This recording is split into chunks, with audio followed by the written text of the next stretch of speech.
Today, we're taking on a very specific mission, which is identifying and neutralizing those hidden cognitive biases that secretly derail your team's decision-making. We are going to transform the fascinating psychology of group dynamics into a practical, actionable guide so you can challenge those baked-in assumptions and start building truly honest consensus. Here is a quick look at our workshop itinerary today. It's a completely modular journey. We'll start by unpacking the Abilene paradox and the false consensus blind spot, and then we'll jump straight into some actionable frameworks like diagnosing your team, running a devil's advocate playbook, structuring your decisions, and finishing up with an inclusive leaders checklist. All right, Section 1, the road to Abilene. Let's kick things off with a foundational story that shows exactly how well-meaning teams can make absolutely terrible decisions. I want you to think back for a second. Be honest with yourself. Have you ever been sitting in a meeting, listening to a proposed plan, and you're just thinking, wow, this is a terrible idea. But you just nodded along anyway because you assumed everyone else was completely on board? Maybe you even pretended to like the idea? Hey, if you're nodding right now, you are absolutely not alone. This literally happens in organizations every single day. This phenomenon actually gets its name from a famous story by management expert Jerry B. Harvey. He described this incredibly miserable afternoon with his family in Coleman, Texas. Picture a scorching, dusty summer day. Someone casually suggests driving 50 miles in a car with absolutely no air conditioning to a town called Abilene just to get dinner. And one by one, every single family member agrees to go. But when they finally got back, completely exhausted and miserable, they realized a shocking truth. Not a single one of them had actually wanted to go. They all just agreed because they were trying to be polite, and they figured everyone else wanted to make the trip. And that right there is the definition of the Abilene paradox. It's that specific flavor of organizational gridlock where a group collectively decides on a course of action that goes against the preferences of literally every single individual in the room. It is the ultimate manifestation of going along to get along. People hide their true disagreement just to fit in, and the entire team marches off a cliff together. Moving right along to Section 2, the false consensus blind spot, we need to contrast this paradox with another massive cognitive trap that ruins team alignment. Because sometimes the problem isn't that we're hiding our disagreement, sometimes the problem is that we're utterly convinced everyone already agrees with us. Look at this comparison. The Abilene paradox is driven by pluralistic ignorance. That's when you wrongly believe you're the only one who disagrees, so you stay quiet. But the false consensus effect is an egocentric bias. This is where you strongly hold an opinion, maybe even a minority opinion, but you wildly overestimate how common your viewpoint is. You just assume your personal values are common sense and that the rest of the team naturally shares them. So why does our brain do this?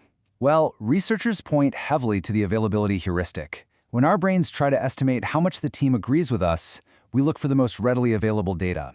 And where do we get that data? Usually from our own personal echo chambers.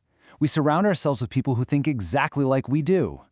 So when you ask yourself, would the team support this?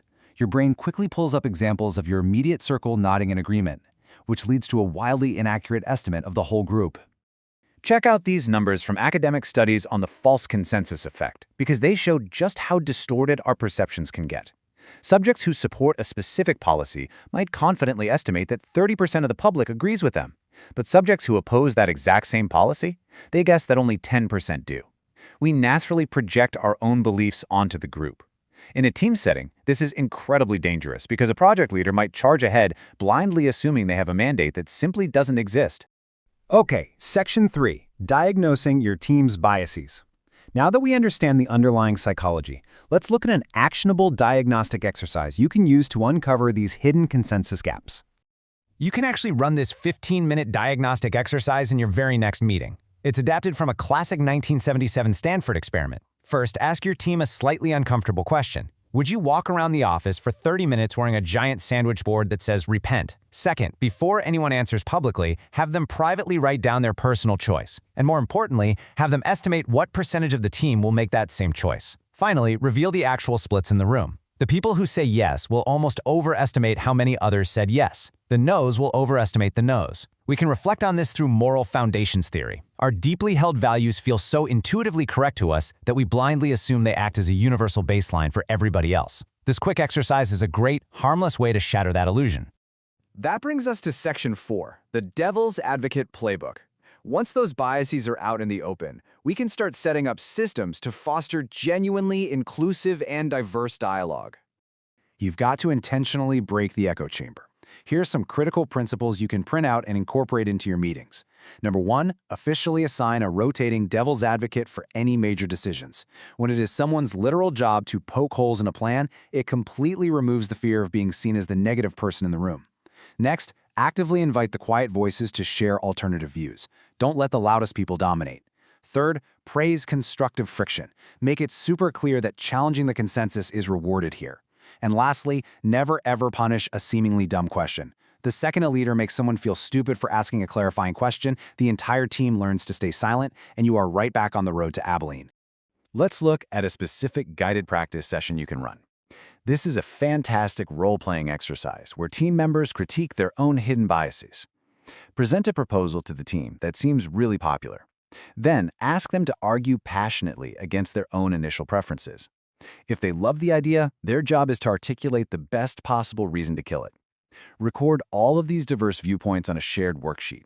This forces cognitive flexibility and completely destroys the idea that there is only one common-sense way forward. Moving on to Section 5, Structuring Unbiased Team Decisions. Let's formalize these practices into hard meeting rules, so the false consensus effect can never hijack your final decisions again.